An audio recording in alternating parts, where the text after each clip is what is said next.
పగటి కలర్ కాదు సార్. పక్క కట్టర్ కాకి చూడు చూడు. అన్నం చెప్పమను జడ్జిగా కూర్చొని అన్నే సాక్ష్యం వచ్చింది. కాంగ్రెస్ ఓటు వేస్తే ఎంపీ ఎలక్షన్ కుప్పల కాలేజ్ కాదు కాదు కరెక్ట్ కాదు.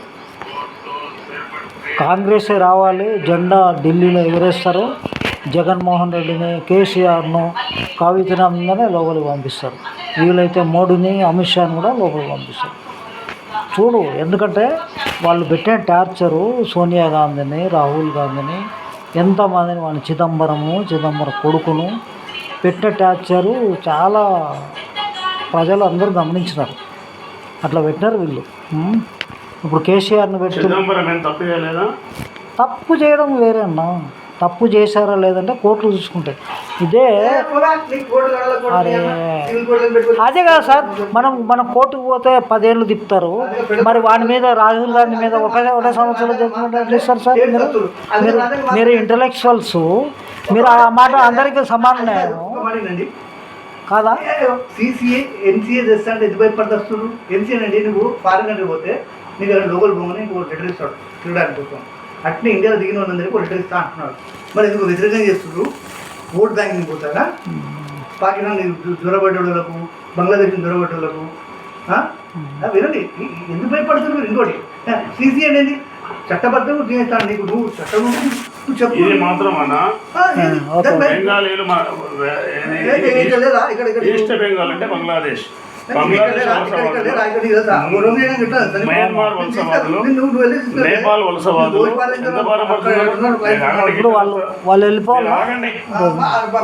ఒక సంవత్సరం చెప్పు ఏంటంటే నా family, Kishan family, Prakash family లేదు ఒక నెల ఉండాలి సమ్మర్ అంతా. నువ్వు పోషించాలి, నేను పోషించను. పోషించాలి, ఇంటికి వస్తున్నావు. ఇది కరెక్ట్ కాదు. దాని వర్డ్ అది ఎందుకు పోషించాలి? నీకు చేతులు కాళ్ళు లేవా? మానవత్వంగా లేవా? కమ్యూనిటీ సిద్ధాంతం ఒకటే, పని చేసుకోవాలి, బతకాలి. ఎవడంతా కూడా పని చేసుకొని వస్తామే. పని చేసుకొని ఎందుకు ఇస్తాం? షెల్టర్ ఎందుకు ఇస్తాం? రోడ్డు మీద భారతదేశంలో భారతదేశం. ఈ బంగ్లాదేశీలు చెన్నై వరకు వచ్చారు. ఎందుకు వచ్చారు? సంగనాకని కదా. వాళ్ళ దేశంలో భూమి లేదా, జాగ లేదా, నీరు లేదా, నిప్పు. ఎందుకు వచ్చారు చెప్పు, నువ్వే చెప్పు. ఎందుకు వచ్చారు? కాంగ్రెస్ గవర్నమెంట్ లొసుగుల వల్ల వీళ్ళు వచ్చారు. మయన్మారీలు అంటే బర్మా వాళ్ళు కూడా మోరే బార్డర్ లో చొరబడతారు. మోరే బార్డర్ తెలుసా? ద మీనింగ్ చెప్పు. చిలుగుడి తెలుసా? అవి నీకు తెలియదు, నేను చెప్పా. నాకు తెలియదు అన్న, చెప్పు. నువ్వు నీకు తెలియదు, అవి నాకు తెలుసా. ఆ బార్డర్లో ఏం చేస్తుంది? ఓకే.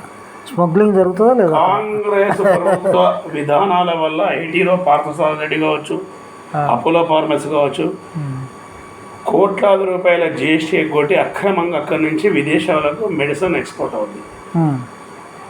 అందరికి తెలుసు, అందరికి షేరింగ్ సార్. ఓకే. మరి గత కాంగ్రెస్ ప్రభుత్వాల వల్ల అలవాటు పడ్డ స్వరంగాలే కదా ఇవి.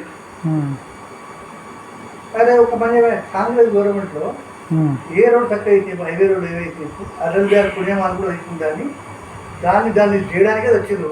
ఇప్పుడు నీకు PV Narasimha Rao jail sir 5 years. PV Narasimha Rao ప్రధానమంత్రి అన్నీ చేశారు సార్. వీళ్ళ నేను ఐ లైక్ పివి నరసింహారావు, తెలుగువాడు.